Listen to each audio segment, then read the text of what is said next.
The Giver, Chapter 13. Days went by, and weeks. Jonas learned, through the memories, the names of colors, and now he began to see them all in his ordinary life, though he knew it was ordinary no longer and never would be again. But they didn't last.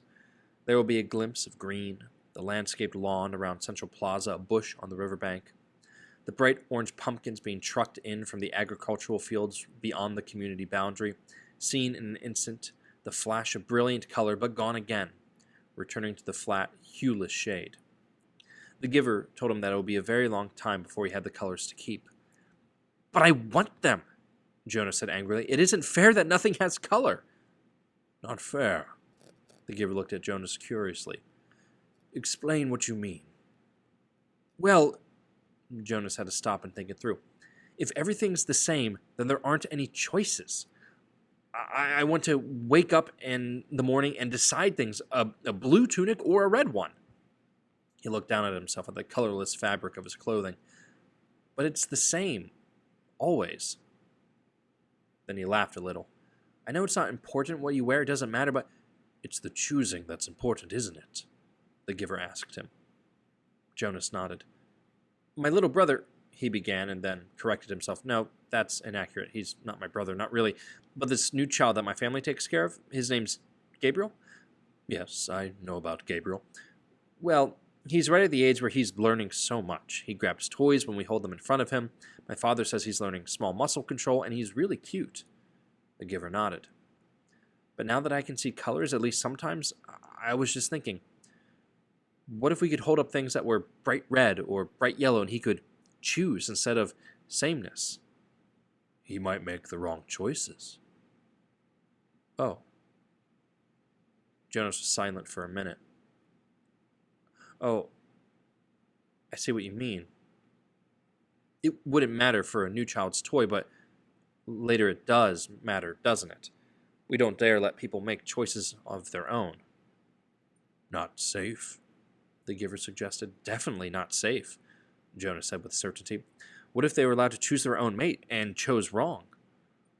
Or what if," he went on, almost laughing at the absurdity, "they chose their own jobs?" "Frightening, isn't it?" the Giver said. Jonas chuckled. "Very frightening. I can't even imagine it. We really have to protect people from wrong choices." "It's safer." "Yes," Jonas agreed. "Much safer." But when the conversation turned to other things, Jonas was left still with a feeling of frustration that he didn't understand. He found that he was often angry now, irrationally angry at his groupmates that they were satisfied with their lives, which had none of the vibrance his own was taking on. And he was angry at himself that he could not change that for them. He tried. Without asking permission from the Giver, because he feared or knew that it would be denied, he tried to give his new awareness to his friends. "Asher," Jonas said one morning, "look at those flowers very carefully." They were standing beside a bed of geraniums planted near the Hall of Open Records. He put his hands on Asher's shoulders and concentrated on the red of the petals, trying to hold it as long as he could, and trying at the same time to transmit the awareness of red to his friend. "What's the matter?" Asher asked uneasily. "Is something wrong?" He moved away from Jonas's hand. It was extremely rude for one citizen to touch another outside of family units. "No, nothing. I thought for a minute that they were wilting, that we should let the gardening crew know they needed some watering." Jonas sighed and turned away. One evening, he came home from his training weighted with new knowledge. The Giver had chosen a startling and disturbing memory that day. Under the touch of his hands, Jonas had found himself suddenly in a place that was completely alien, hot and windswept under a vast blue sky. There were tufts of sparse grass, a few bushes and rocks, and nearby he could see an area of thicker vegetation, broad, low trees outlined against the sky. He could hear noises, the sharp crack of weapons. He perceived the word guns, and then shouts, and an immense crashing thud as something fell, tearing branches from the trees. He heard voices calling to one another. Peering from the place where he stood hidden behind some shrubbery, he was reminded of what the Giver had told him, that there was a time when flesh had different colors. 2 of these men had darker brown skin. The others were light. Going closer, He watched them hack the husks from a motionless elephant on the ground and hauled them away, spattered with blood. He felt himself overwhelmed with a new perception of the color he knew as red. Then the men were gone, speeding toward the horizon in a vehicle that spit pebbles from the twirling tires. One hit his forehead and stung him there, but the memory continued, though Jonas ached now for it to end. Now he saw another elephant emerge from the place where it stood hidden in the trees. Very slowly it walked toward the mutilated body and looked down. With its sinuous trunk it stroked the huge corpse.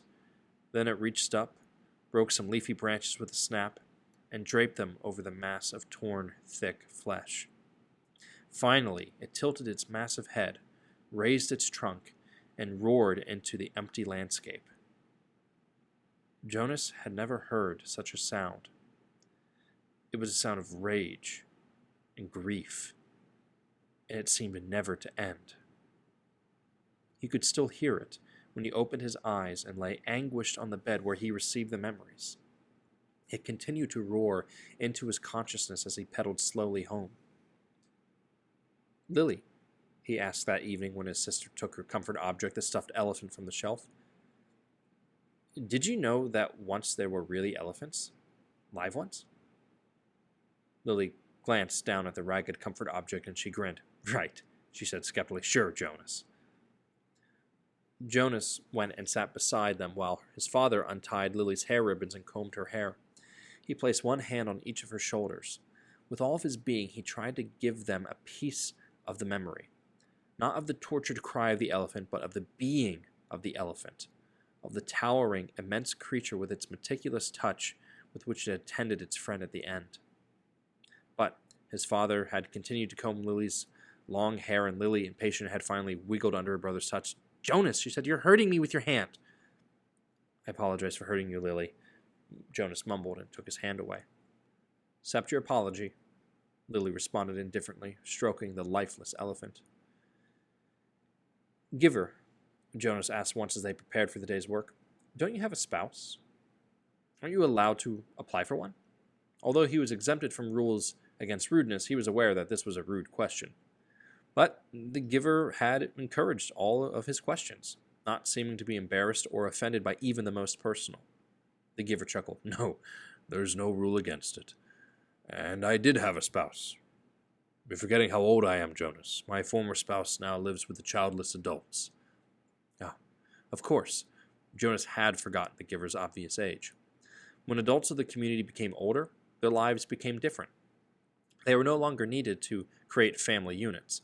Jonas's own parents, when he and Lily were grown, would go live with the childless adults. "You'll be able to apply for a spouse, Jonas, if you want to. I'll warn you, though, it will be difficult.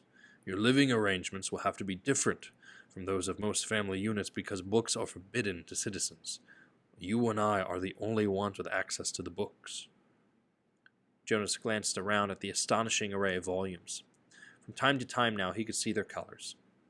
With their hours together, his and the giver's consumed by conversation and by transmission of memories, Jonas had not yet opened any of the books. But he read the titles here and there, and he knew that they contained all of the knowledge of centuries, and that one day they would belong to him. "So if I have a spouse and maybe children, I will have to hide the books from them?" The giver nodded. "I wasn't permitted to share the books with my spouse, that's correct. And there are other difficulties, too. You remember the rule that says the new receiver can't talk about his training?" Jonas nodded. Of course he remembered. It had turned out, by far, to be the most frustrating of the rules he was required to obey. "When you become the official receiver, when you're finished here, you'll be given a whole new set of rules. Those are the rules that I obey, and it won't surprise you that I am forbidden to talk about my work to anyone except the new receiver. That's you, of course. So there will be a whole part of your life which you won't be able to share with a family. It's hard, Jonas. It was hard for me. You do understand, don't you, that this is my life? The memories." Jonas nodded again, but he was puzzled. Didn't life consist of the things you did each day? There wasn't anything else, really. "I've seen you taking walks," he said. The giver sighed. I walk. I eat at mealtime, and when I am called by the committee of elders, I appear before them to give counsel and advice. Do you advise them often? Jonas was a little frightened at the thought that one day he would be one advising the ruling body. But the giver said no. Rarely. Only when they are faced with something they have not experienced before. Then they call upon me to use the memories and advise them. But it seldom happens. Sometimes I wish they'd ask for my wisdom more often. There are so many things I could tell them, things I wish they would change. But they don't want change. Life here is so orderly, so predictable, so painless. It's what they've chosen. I don't even know why they need a receiver then, if they never call upon him, Jonas commented. They need me, and you, the giver said, but didn't explain. They were reminded of that 10 years ago. What happened 10 years ago? Jonas asked. Oh, I know. You tried to train a successor and it failed. Why? Why did that remind them? The giver smiled grimly. When the new receiver failed, the memories that she had received were released. They didn't come back to me, they went... He paused, seeming to struggle with the concept. I don't know exactly. They went to the place where memories once existed before receivers were created, someplace out there. He gestured vaguely with his arm. And then it was the people that had access to them. Apparently that's the way it was once. Everyone had access to memories. It was chaos, he said. They really suffered for a while.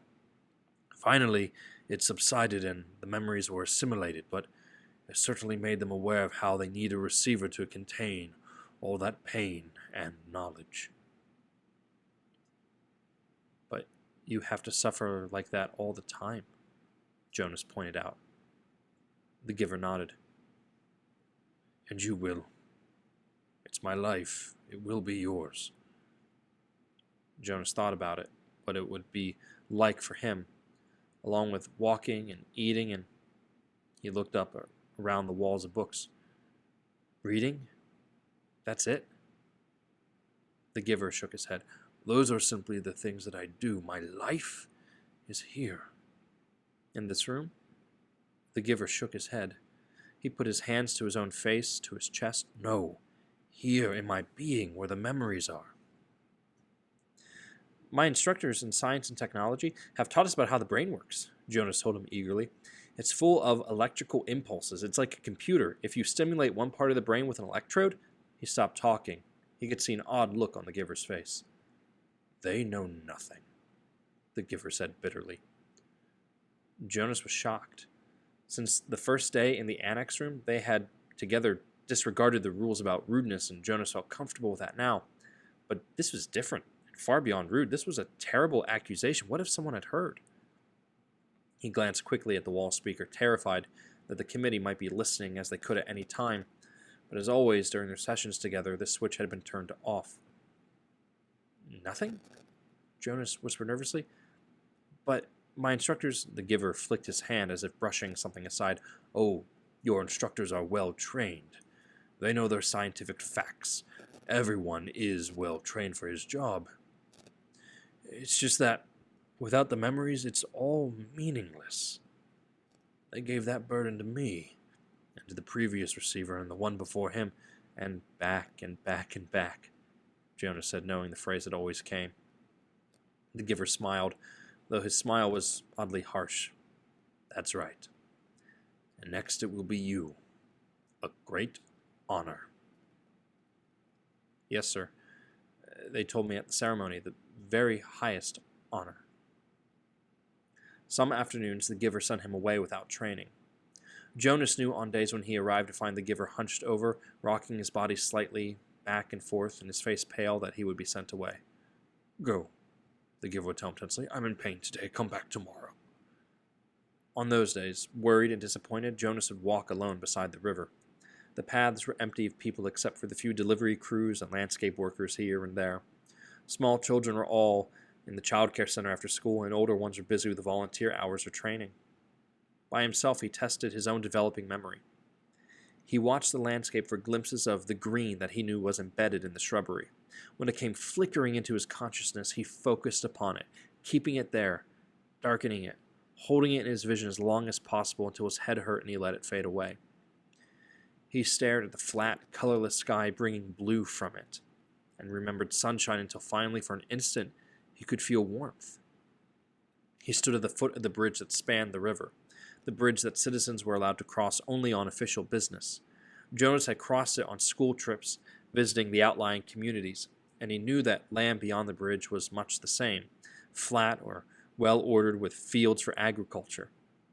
The other communities he had seen on visits were essentially the same as his own. The only differences were slightly altered styles of dwellings, slightly different schedules and schools. He wondered what lay in the far distance, where he had never gone. The land didn't end beyond those nearby communities. Were there hills elsewhere? Were there vast, wind-torn areas, like that place he had seen in the memory, the place where the elephant died? Giver, he asked one afternoon following a day when he had been sent away, what causes you pain? The giver was silent. Jonas continued, the chief elder told me at the beginning that the receiving of memory causes terrible pain, and you described for me that failure of the last new receiver released painful memories to the community. But I haven't suffered, Giver. Not really. Jonas smiled. I remember the sunburn you gave me on the very first day, but that wasn't so terrible. What was it that makes you suffer so much? If you gave some of it to me, maybe your pain would be less. The giver nodded. Lie down, he said. It's time. I suppose I can't shield you forever. You'll have to take it all on eventually. Let me think, he went on when Jonas was on the bed, waiting a little fearful. All right, the giver said after a moment. I've decided. We'll start with something familiar. Let's go once again to a hill and a sled. He placed his hands on Jonas's back.